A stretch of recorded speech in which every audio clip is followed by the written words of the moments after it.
আমন্ত্রণ বেক্সন মার্ট দেশ 24-এ। শুনছিলেন শিরোনাম, আপনাদের সাথে আছি আমি ইপসিতা জামান। ভিগো ওয়্যার গার্ড প্রয়োজন মতো বাঁকানো যায়, অধিক চাপেও ভাঙে না। ভিগো। 9 ঘন্টা শিথিলের পর ফের শুরু হয়েছে কারফিউ। সেই সময়ে ঢাকার ভেতরে প্রয়োজনীয় কাজে বের হন নগরবাসী। কোথাও কোথাও যানবাহনের চাপ দেখা গেছে। যাত্রী সংকট থাকলেও ঢাকা থেকে ছেড়ে গেছে দূরপাল্লার বাস, সেই সাথে ঢাকায় আসছে পণ্যবাহী ট্রাক ও পিকআপ। সকাল 8টা থেকে বিকেল 5টা পর্যন্ত কারফিউ শিথিল থাকায় খুলেছে দোকানপাট। সড়কে নিরাপত্তা নিশ্চিতে সতর্ক অবস্থানে আছে আইন শৃঙ্খলা বাহিনী।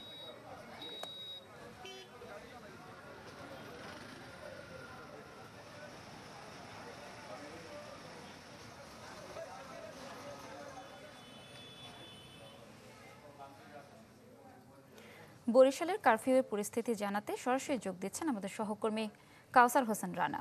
রানা, কি পরিস্থিতি দেখছেন? হ্যাঁ ইপসিতা, দিন যতই যাচ্ছে বরিশালের কারফিউ পরিস্থিতি বা স্বাভাবিক দিনযাত্রা কিন্তু ততই স্বাভাবিক হচ্ছে, কারণ বরিশালের কারফিউর যে শিথিলতার পরিধি, সেই পরিধি কিন্তু দিন দিন বৃদ্ধি পাচ্ছে। আজ সকাল 6টা থেকে রাত 9টা পর্যন্ত বরিশাল মহানগরী এবং মহানগরীর বাইরে জেলায় কারফিউ শিথিলের সময়সূচি নির্ধারণ করা হয়েছে। এর আগে গতকালের দিন যদি বলি, গতকাল কিন্তু সকাল 6টা থেকে সন্ধ্যা 6টা পর্যন্ত বরিশাল মহানগরী এবং মহানগরীর বাইরে সকাল 6টা থেকে রাত 8টা পর্যন্ত কারফিউ শিথিলের সময়সূচি দেওয়া হয়েছিল। অর্থাৎ বুঝতেই পারছেন, সেই হিসাবে কিন্তু দিন যত যাচ্ছে পরিস্থিতি কিন্তু উন্নতি ঘটছে এবং সেই হিসেবে কারফিউ শিথিলের সময়সূচি বৃদ্ধি পাচ্ছে। মানুষ আশা করছে এভাবে হয়তো সামনের দিনে আরো শিথিলতার সময় বাড়বে এবং কারফিউর সময় কমবে। তবে আজ দুপুরে একটি রাজনৈতিক দলের উদ্যোগে একটি শোক মিছিল বের করার চেষ্টা করা হয়, তবে আইন শৃঙ্খলা রক্ষাকারী বাহিনীর তৎপরতায় সেটি আর পরে বের হয়নি। এছাড়া কিন্তু বরিশাল নগরীর যে সাধারণ জীবনযাত্রা আছে সেটি কিন্তু দিন দিন আরো ভালো হচ্ছে। বিশেষ করে অফিস আদালত খুলে দেয়ায় কিন্তু সাধারণ যে চিরাচরিত যে নগরীর জীবনযাত্রার দৃশ্য, সেটি কিন্তু এখন দেখতে পাওয়া যাচ্ছে। আজ যেহেতু শুক্রবার ছিল, সাধারণ ছুটি ছিল, সেজন্য রাস্তাঘাটে কিছু কম জনসংখ্যা বা জনগণের আসা যাওয়া বা যানবাহনের চলাচল কম ছিল, তবে দোকানপাটও কিছুটা কম ছিল। কিন্তু অন্যান্য যে সাধারণ শুক্রবারের যেরকম দিনগুলো থাকে কিন্তু সেরকমই দিন ছিল। পুলিশ প্রশাসনের পক্ষ থেকে জানানো হয়েছে তারা যে কোনো পরিস্থিতি মোকাবেলার জন্য প্রস্তুত রয়েছে। এখন পর্যন্ত কোথাও কোনো অপ্রীতিকর ঘটনার খবর পাওয়া যায়নি। এই ছিল বরিশালের পরিস্থিতি। ইপসিতা। রানা, ধন্যবাদ আপনাকে। দর্শক, এবার মুন্সিগঞ্জ থেকে সরাসরি যোগ দিচ্ছেন শুভ ঘোষ। শুভ। ইফসিতা, আসলে মুন্সিগঞ্জে কিন্তু এখন সকাল 7টা থেকে সন্ধ্যা 7টা পর্যন্ত 12 ঘন্টা কারফিউ শিথিল থাকছে। এতে করে স্বাভাবিক সময়ের মতো সড়কে মানুষের উপস্থিতি এবং যানবাহনের যে ভিড়, সেটি কিন্তু চোখে পড়ছে। আমরা গেল কয়েকদিনে কিন্তু সরবরাহ সংকটের কারণে সবজির বাজার, মাছের বাজার, ডিমের বাজার, বিভিন্ন নিত্যপণ্যের বাজারে কিন্তু একটি সংকট দেখা দিয়েছিল এবং ভোক্তা পর্যায়ে সাধারণ ক্রেতারা কিন্তু সে সময় নানা অনিয়মের অভিযোগ করেছে। তবে কারফিউ শিথিল থাকার কারণে কিন্তু সরবরাহ বাড়ছে। বিক্রেতারা কিন্তু বলছে যে সব ধরনের নিত্যপণ্যের সরবরাহ বৃদ্ধি পাওয়ায় কিন্তু দামও হাতের নাগালে আগের মতো স্বাভাবিক পর্যায়ে চলে এসেছে। তবে আজকে সাপ্তাহিক ছুটির দিন হওয়ার কারণে কিন্তু শুক্রবার সকাল থেকে আমরা দেখেছি যে মুন্সিগঞ্জের বিভিন্ন সড়কে কিন্তু যানবাহনের যে ভিড়, সেটি কিন্তু চোখে পড়ার মতো ছিল। যাত্রীবাহী বাসও কিন্তু আমরা দেখেছি যে রাজধানীর উদ্দেশ্যে ছেড়ে গেছে। এছাড়া 3 চাকার যেসব যানবাহন রয়েছে সেই সব যানবাহনের করেও কিন্তু মানুষ নিজ নিজ গন্তব্যের উদ্দেশ্যে যাচ্ছে।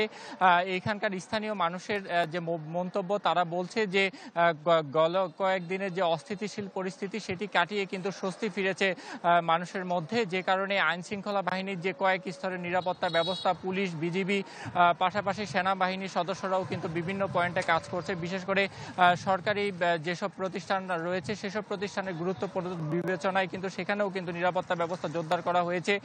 তবে সবথেকে বেশি জরুরি নিরাপত্তা ব্যবস্থা জোরদার করা হয়েছে পদ্মা সেতুর যে মাওয়া প্রান্তের টোল প্লাজা এলাকা, অন্যদিক থেকে ঢাকা চট্টগ্রাম মহাসড়কেও কিন্তু নিরাপত্তা ব্যবস্থা জোরদার করা হয়েছে। সবকিছু মিলিয়ে যে পরিস্থিতি সেটি কিন্তু অনেকটা স্বাভাবিক হতে শুরু করেছে এবং বিশেষ করে যানজটে কিন্তু কিছুটা ভোগান্তি রয়েছে মানুষের। এছাড়া দূরপাল্লা থেকে যে ভেঙে ভেঙে যারা মাওয়া পর্যন্ত আসছে তাদের কিছুটা ভোগান্তি পোহাতে হচ্ছে। সবকিছু মিলিয়ে যে পরিস্থিতি বলা যায় যে এখন কারফিউ শিথিল থাকাকালীন সময় কিন্তু পরিস্থিতি অনেকটাই স্বাভাবিক পর্যায়ে চলে আসছে আগের মতো। তবে আজকে কিন্তু দোকানপাট, বিভিন্ন ব্যবসা প্রতিষ্ঠানের পাশাপাশি বিভিন্ন যে বিপণী বিতান রয়েছে সেগুলোও কিন্তু বন্ধ রয়েছে। ইপসিতা। শুভ, ধন্যবাদ আপনাকে।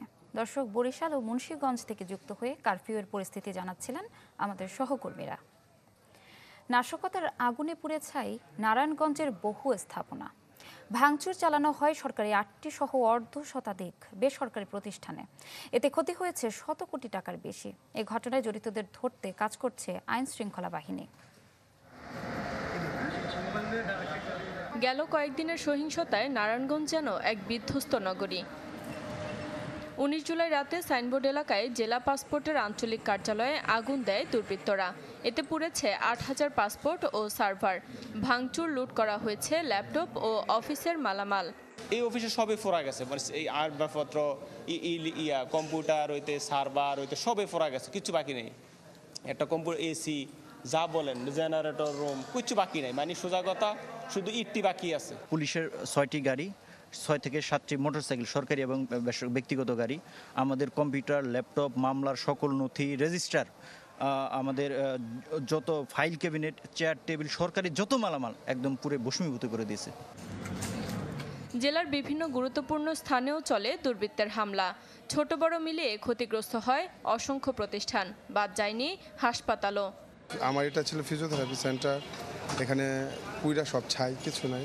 আমাদের ভিতরে আগুন লাগে নাই, তবে আমাদের গরমে হিটে পুরো তার তার এবং এই যে কম্পোনেন্টগুলো ছিল সব ড্যামেজ হয়ে গেছে। এখানে আমাদের ব্যাংক লোন আছে, কারণ ব্যাংক লোন তো আর 1 টাকা ব্যাংক মাফ করবো না, প্রাইভেট ব্যাংক। এখানে সরকার যাতে আমাদেরকে একটু আর্থিক পৃষ্ঠপোষকতা করে। পুলিশ সুপার জানান, হামলায় প্রত্যক্ষ ও পরোক্ষভাবে জড়িতদের আইনের আওতায় এনে প্রয়োজনীয় ব্যবস্থা নেওয়া হবে। আমরা তো কাজ শুরু করেছি এবং আমরা এটা প্রত্যেকটা জিনিস আমরা একদম খুঁটিয়ে একদম সব কিছু আমরা বের করে এদেরকে আইনের আওতায় নিয়ে আসবো ইনশাআল্লাহ। নাশকতার অভিযোগে পুলিশ বাদী হয়ে 14টি মামলা করেছে। আটক করা হয়েছে 374 জনকে। Desk report, channel 24। নরসিংদী কারাগারে হামলার পর পালিয়ে যাওয়া কয়েদিদের মধ্যে আত্মসমর্পণ করেছে 481 জন। এছাড়া গ্রেফতার করা হয়েছে কয়েকজন জঙ্গিকে। সংবাদ সম্মেলনে এসব তথ্য নিশ্চিত করেন জেলা পুলিশ সুপার মুস্তাফিজুর রহমান। জানান, হামলার পরপরই লুট হওয়া অস্ত্র উদ্ধারে নামে পুলিশ। 5 দিনের ব্যবধানে 85টি আগ্নেয়াস্ত্রের মধ্যে 45টি উদ্ধার করা হয়েছে। একই সাথে উদ্ধার করা হয় 1100 রাউন্ড গুলি।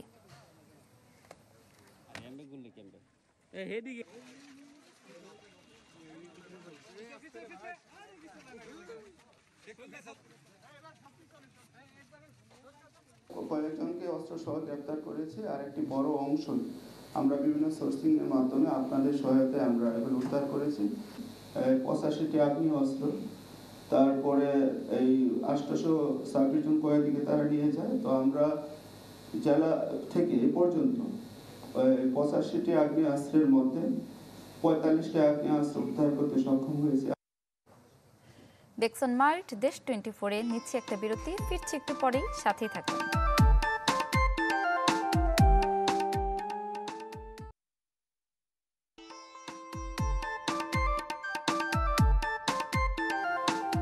আবারও স্বাগত দেখছেন মার্ট, দেশ 24-এ। পানিতে ডুবে পিরোজপুর ও রাঙামাটিতে শিশুসহ 4 জনের মৃত্যু হয়েছে। সকালে পিরোজপুরের কুমিরমারা আশ্রয়ণ প্রকল্পের পুকুরে ডুবে 2 শিশু মারা যায়। পরিবার জানায়, খেলতে গিয়ে নিখোঁজ হয় তারা। এরপর পুকুরে ভাসমান অবস্থায় উদ্ধার করা হয়। পরে স্থানীয় হাসপাতালে নেওয়া হলে চিকিৎসক মৃত ঘোষণা করেন। রাঙামাটিতে কাপ্তাই হ্রদে গোসল করতে যায় 3 বন্ধু। এ সময় অসাবধানতায় 2 জন ডুবে যায়।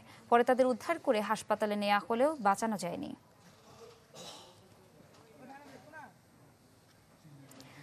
আন্দোলন, সহিংসতা আর কারফিউর প্রভাব পড়েছে চালের বাজারে। চট্টগ্রামে সব ধরনের চাল বস্তা প্রতি বেড়েছে 100 থেকে 150 টাকা। দাম বাড়ার জন্য খুচরা বিক্রেতারা আড়তদারদের দায়ী করলেও তারা সেই দায় চাপাচ্ছেন মিল মালিক ও কর্পোরেট প্রতিষ্ঠানগুলোর ওপর। একদিকে সংঘাত, সহিংসতা, তারপর কারফিউ, এই 2 অজুহাতে হুহু করে বাড়ছে সব ধরনের চালের দাম। গেল 1 সপ্তাহে চট্টগ্রামে বস্তায় বেড়েছে 100 থেকে 200 টাকা পর্যন্ত। চৌমুহনী, কর্ণফুলী বাজারে সব চালই 1 সপ্তাহের ব্যবধানে 2 থেকে 5 টাকা বেড়েছে কেজিতে। পাড়া মহল্লার দোকানগুলোতে যা আরও বেশি। দাম বাড়ার জন্য ব্যবসায়ীরা দুষলেন আড়তদারদের। অন্য সব নিত্যপণ্যের সাথে চালের দামও ঊর্ধ্বমুখী হওয়ায় দিশেহারা ক্রেতারা। ক্রয় ক্ষমতার ভিতরে কোনো কিছুই নেই, সব কিছুর দাম ঊর্ধ্বগতি। আর এই অবস্থার মধ্যে আমাদেরকে এখন তো এভাবে কিনতে হইতেছে। দিন দিন যেভাবে বাড়তেছে, সাধারণ মানুষের খরচ পোষাইতে পারতেছে না। ইনকাম বাড়বে নাই, কিন্তু চালের দাম ঠিকই বৃদ্ধি পাচ্ছে এবং এই জন্য যে কোনো নিয়ন্ত্রণও নাই বাজার। প্রতি কেজিতেই প্রত্যেক চাউলে 1.5 টাকা 2 টাকা করে বাড়তি, 3 টাকা এরকমও বাড়ছে কোনো চাউল। মোকামের কারণে হচ্ছে, এগুলো আমাদের হাতে তো কিছু নাই, আমরা ওদের থেকে এনে আমরা 1-2 টাকা খরচ যোগ করে অ্যাড করে যা বিক্রি করে এতটুকু। দাম বাড়ার এই উত্তাপের উৎস পাইকারি বাজার। যেমন পাহাড়তলী আড়তে এক সপ্তাহ আগে যেখানে প্রতি বস্তা পাইজাম সিদ্ধ বিক্রি হয়েছে 2750 টাকায়, তা এই সপ্তাহে বিক্রি হচ্ছে 2900। কাটারি আতপ 3500 থেকে বেড়ে 3600, আর মিনিকেট আতপও বস্তায় বেড়েছে 100 টাকার উপর। খুচরা বিক্রেতারা আড়তদারদের দায়ী করলেও তারা সেই দায় চাপাচ্ছেন মিল মালিক ও কর্পোরেট প্রতিষ্ঠানগুলোর উপর।